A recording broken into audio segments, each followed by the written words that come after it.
Hello, Abigail here with the Tarotscopes for Pisces season, Cancer, Sun, Moon, and Rising. My Cancerian folks, this Pisces season is something extra special. Mars will be stationing direct in Cancer, and it's been a lot for y'all. It's been a lot for everyone, but I know my Cancers have been hit extra hard, or people with a Cancer stellium. If you don't have, excuse me, I have tummy problems. Sorry. If you don't have, a sun, moon, or rising in Cancer, but you have a lot of placements in Cancer, I would encourage you to stick around. It's a lot. Mars has been doing a lot. It's stationing direct at 17 degrees of Cancer on the 23rd of February. So this is a big deal. 5 days after we start Pisces season. Um, it's not been easy for y'all. A lot of Cancer folks have been through the ringer, and a lot of non-Cancer folks. This Mars retrograde has been a lot. And then we get that new moon in Pisces, which I think is going to be really beautiful and refreshing, and also kind of our precursor to that, full moon in Virgo eclipse. And then we're going to have the Venus retrograde on the 1st of March. We're going to have that eclipse on the 14th. Before that, we'll have Mercury entering into Aries. And then the day after the eclipse, we have Mercury stationary retrograde, and that's really this massive story between Venus and Mercury through the earlier degrees of Aries into Pisces. And it's going to be intense and a lot. And we've been in the pre-shadow period, which, if you are at all energetically sensitive, always feels like you're already in it. And I find for some people that they actually feel things heavier pre and post shadow, while the retrograde isn't as bad. But that's something you kind of observe over time. But it is going to be a lot, and it's going to be intense. Pisces is trine to Cancer, so there's a lot of free flow between your signs and energy. It is going to be really helpful with having the North Node there, but it also means drastic change and shift and refreshed energy. And if you've already been doing a lot, it feels like more of a lot. So just be aware. Hang tight. I do appreciate the cards that we've gotten here. But I just want to remind you of that astrology and to be gentle on yourself, and also remind you that you are ruled by the moon. You need to allow yourself to flow between energy and cycles and your needs and wants. And, even if you have your chart ruler, different planet, you still need to find a way to integrate the flow of lunar cycles, regardless of your sex or gender or whatever. If you are a lunar human, you need to focus on lunar cycles. They are shorter and quicker, and there's a lot more flow to them. So, just a reminder. Then we start off with your oracle card. This is from the Lost Oracle by Fiona Horn, and it is enchantment. Love will flourish, which may not feel like it resonates right now, but I do think that even with the Venus retrograde, we do get Mars direct. For that retrograde, it rules Aries. We get the Venus retrograde starting in Aries. I do think that you're going to find some flow and some renewed connection, maybe some comfort for a breakup or a renewal or a reconnecting. Also, doesn't have to be romantic, it can be friends, family, but it does feel as though you're going to be feeling more cared for. You are going to be feeling more resourced in Pisces season. Is it still chaotic? Yes. Will you have more support? Will you find more people to be in your group and circle? Will you maybe have some really beautiful magical connections? Yes. And I'm excited for that. A lot of the Cancerian folks really getting hit between the eyes with Mars and Cancer, and feeling betrayed by a lot of the people in their lives. And I think Pisces season is this opportunity to renew that relationship, to connect, maybe not that relationship specifically, but to renew your connection with relationship, to, revisit, your boundaries and standards, and really prioritizing people who respect those boundaries. And that is, I said enchantment. It's because I need to wear my glasses. Sometimes I'm such a mess. But at least I'm entertaining. Well, to me, I'm entertaining. I'm an entertaining mess to myself. It's encirclement. Anyways, not enchantment. Blind Abigail.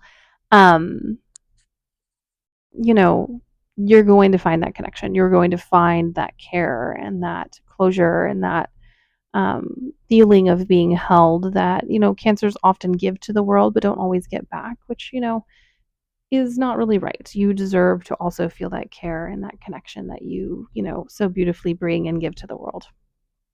And I think for all of its issues and the struggles, that Venus retrograde, especially once Venus heads into Pisces, is really going to open things up for you and make you feel that connection and that hope in love again and that desire to reconnect. Maybe it happens during the retrograde. I find that retrograde stuff, tends to happen in kind of like a divine timing sort of way. There's really no rhyme or reason. There's no control. There's no way you could have manufactured this. Or maybe you get moving on the other side of this retrograde and really get to dig into that. But starting off, I do love this for you. You have the Four of Swords. This is a reminder to go slow. This is a reminder. And while the swords do represent air, Mars is a very pointy, sharp planet. So it's a reminder with Mars stationing, direct in your sign and stuff, especially at the beginning, to really slow down and to rest and to recuperate and also to allow yourself to process whatever has happened. I think the downside of being ruled by a shorter cycle is that sometimes you can brush off things that are serious, or sometimes you can be like, that wasn't a red flag. They didn't mean to. And here's the deal, not everyone who hurts us has ill intent, but if they continue to do so and don't make changes, then that's also not good. So rest, take some time down. Nothing is going to get practically done until we're out of this wild season of Pisces and into Aries season.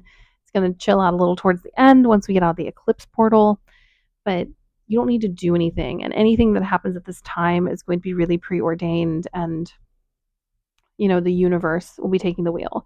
You do have some cards for action in here, but it's more about tending to yourself and your internal world rather than trying to get stuff to happen externally.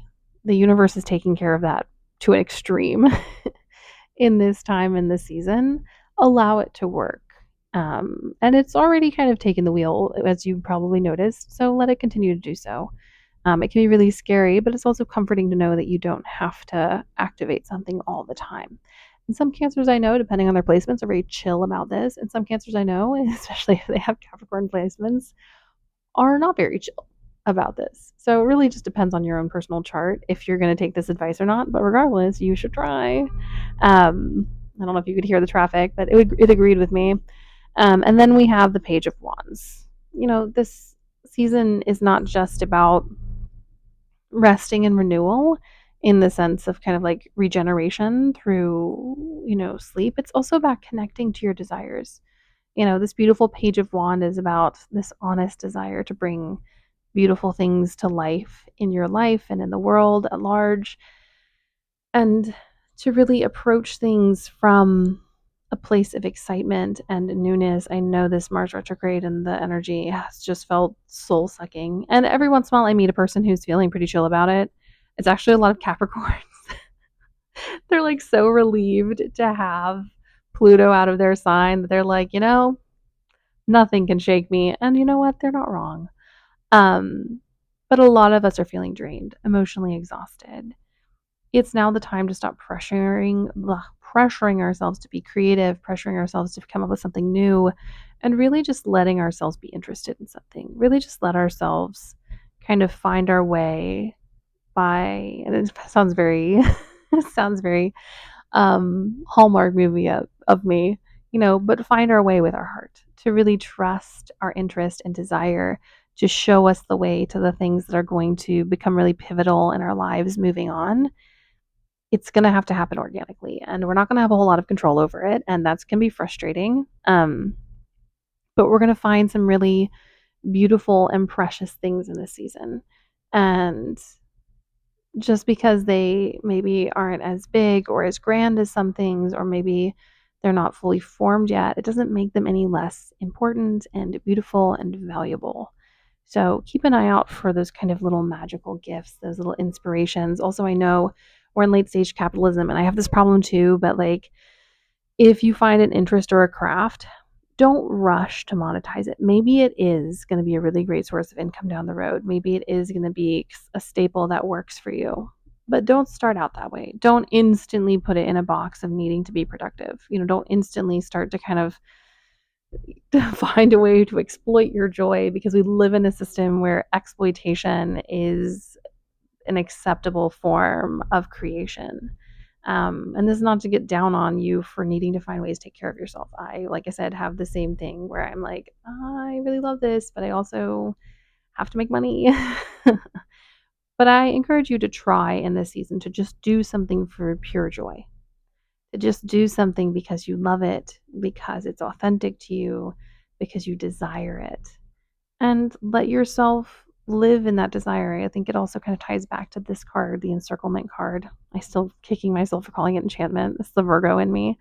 Love will flourish. It's not just the love for people, it's the love for your environment, it's the love for your surroundings. I also think with these beautiful, thistles surrounding these hands, and I love that it's this very protective thing. I think it might be important for you all to get out in nature. If you live where I am in the city, it might be hard to find nature, but even just like a tree on your walk to work or coffee, or, watching the birds or the small animals in your neighborhood, even if they're rats and pigeons, they are still creatures and they deserve respect. And the reason rats and pigeons are here, at least in New York City, is because of us. They come to these places because of us. The rats are here because we have waste, and that is their job. And yes, do they bring disease, but it's not their fault. Why are the pigeons here? Because we had domesticated them thousands of years ago and then abandoned them. So get in touch with what nature you can find, with the cycles of the world around you, you know, with the heartbeat of the universe, with the heartbeat of the earth around us, and the language of the land. No matter where you are, even in a city like this, you can hear the heartbeat of the earth underneath the concrete. You can hear, and it's not happy, but you can still hear the desires of the land. And I think that this is going to help your encirclement and help your connection to people by this connection to other creatures. So really try to dig into that. And that kind of leads into our next card, which is Seven of Stones. Now, this is the card of work and labor, but I don't feel like it's you getting stuff done for external things. It's actually, especially with it being the Seven of Stones instead of Pentacles. Um, this is about you doing the little things to connect to the world around you. This is about you putting in the work in your spiritual life. This is about you noticing the little things and applying those things to your life. It's about you taking lessons from your life and the world around you and putting it in the context that brings you the most joy. Labor and work is so villainized because we are forced to do it so brutally in this society. But the working of the hands and the learning of a skill and the mending and weaving and crafting of life that we've become so divorced from, that is, I think, the labor in this. If there's a handcraft you can do, if you can get your hands in soil, if you can plant something, this is a reminder me to water my plants today.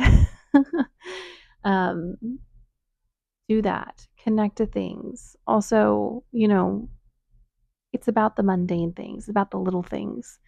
I think in this moment, it's really important for you to kind of, if you haven't done this already, because this is kind of a very Cancerian thing, to, reconnect with mundane tasks, with making tea, with tidying up your space, with processing and working through the little kind of niggly tasks that are so essential and yet so overwhelming sometimes. Reconnecting with the little things, with the mundane.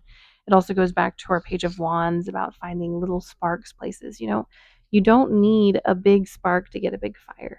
You just need kindling and a little ignition. And I think you have built up a bunch of kindling and you've lost the spark. and you just need that little spark. And will it take a little while to nurse along this bonfire you're building? And maybe it won't kind of kick off till Aries season, but it starts here. And it starts with like putting on a twig there and a twig there and crumpling up a little bit of paper and sticking it in there and maybe adjusting where kind of one overbearing large piece of wood is so that you can get oxygen into that flame. It's about these little things. I'm getting like a really strong image of like Hestia or Vesta, the Greek goddess who tended to the hearth. This Pisces season for you is about tending to your hearth, tending to your home. We don't have a Four of Wands here, but I do think that Four of Swords for you is about that tending of your inner world and that caring for yourself. In all of this, however, we do have a nifty little Seven of Swords, which is tricky. Seven of Swords, it's always such a line between betrayal and a lack of visibility and miscommunication. I think the message for this Pisces season, especially with Neptune and the North Node conjunct, is not everything is as it seems. Take your time to digest and to process and to understand things. Not everything is urgent. And even things that are urgent require time, and they require labor, and they require effort. And so if someone's telling you they've got, I don't want to say get rich quick, but they've got an easy way out, or all you have to do is this, or they're pressuring you to make a decision, take some time back. I have never found a person who had good intentions, or at least had stable intentions, who rushed people into things. Like, yeah, there's timelines and stuff, but you do have to give people time to process. So just don't take everything at face value. Trust your instincts. Focus on the little things. And I do love our last card. Excuse me. I'm trying a new prebiotic and it is not helpful, which is the first time this has happened with one of them. So tell my rheumatologist they led me astray. I'm going to give it one more day and then I'm not taking it anymore. It's disgusting. Anyways, now that I've shared too much information, I'm sorry, Cancer, it's me over here dumping on you like half of everyone else. And our last card is Temperance. And this kind of ties back to this whole idea. It also ties back to this idea of encirclement with that kind of continued flow. This shows that, that flowing into there, but the idea is that it's flowing both up and down. This idea of kind of a perpetual cycle. This is the time to really connect with who you are and what you need. It's also the time to be traditionally selfish. I put that in air quotes because I don't think it is selfish to take care of you and to nurture, your needs. But it's time to be very clear with yourself about what you want and what you need. And if you're not getting that in a certain place, obviously we don't discard people like they are trash, but if a person's not willing to meet us halfway or to cooperate or, show up honestly and genuinely, then they're not for you. And that's okay. And, maybe they are for someone else. Same with you. But it's just a reminder to take all of this and to work in flow. When something doesn't feel like it's flowing, just set it aside. Let it go for a little bit. It doesn't mean you have to abandon it, but let it go, let it marinate. It's just not the time. When we have all this kind of energetic interaction and blocks and retrogrades, all of these things, sometimes the best thing to do, feeling very goofy today, y'all. Sometimes the best thing to do is to let it sit, is to put it aside, is to allow it to wait for the time that is best for you. We're often taught that like all good things are hard won, and that's just not true. Sometimes, yeah, we have to put effort in. It's not easy, especially at the beginning of a process, but not everything should be difficult, especially if you know how to access it, if you understand how to process it. So if you're not processing something right now, it's not time. It's not time, and you need to go full Four of Swords and just take a nap. Just do something goofy and silly. Go seek out one of those Page of Wand moments where you find something new and inspiring. And then come back to the thing that was difficult later and see if you can pick it up. And if you can't, go away again. It doesn't mean it's not for you, it just means it's not the right time. Anyways, I think the message I really want you to take into this upcoming season is kind of a combination of our oracle card encirclement and then temperance, to find this flow, to find people and relationships that flow. It doesn't mean that there won't be difficulties, but it means that there's a reciprocation in these situations that allow us to have a nice symbiotic, supportive existence, not just with others, but also within ourselves. All right, my loves, this is my reading for Pisces season. If you have any questions, put them in the comments. Please like and subscribe. It makes my day and gives me motivation to keep going. Even like a small interaction just really thrills me. I've always been this way. It's not new that I'm like, someone talk to me. It's very much my Aries Venus that's about to get slammed by this upcoming Venus retrograde. It's already been slammed a little bit. Anyways, like and subscribe. I will see you all in a different space and time, and blessed Pisces season.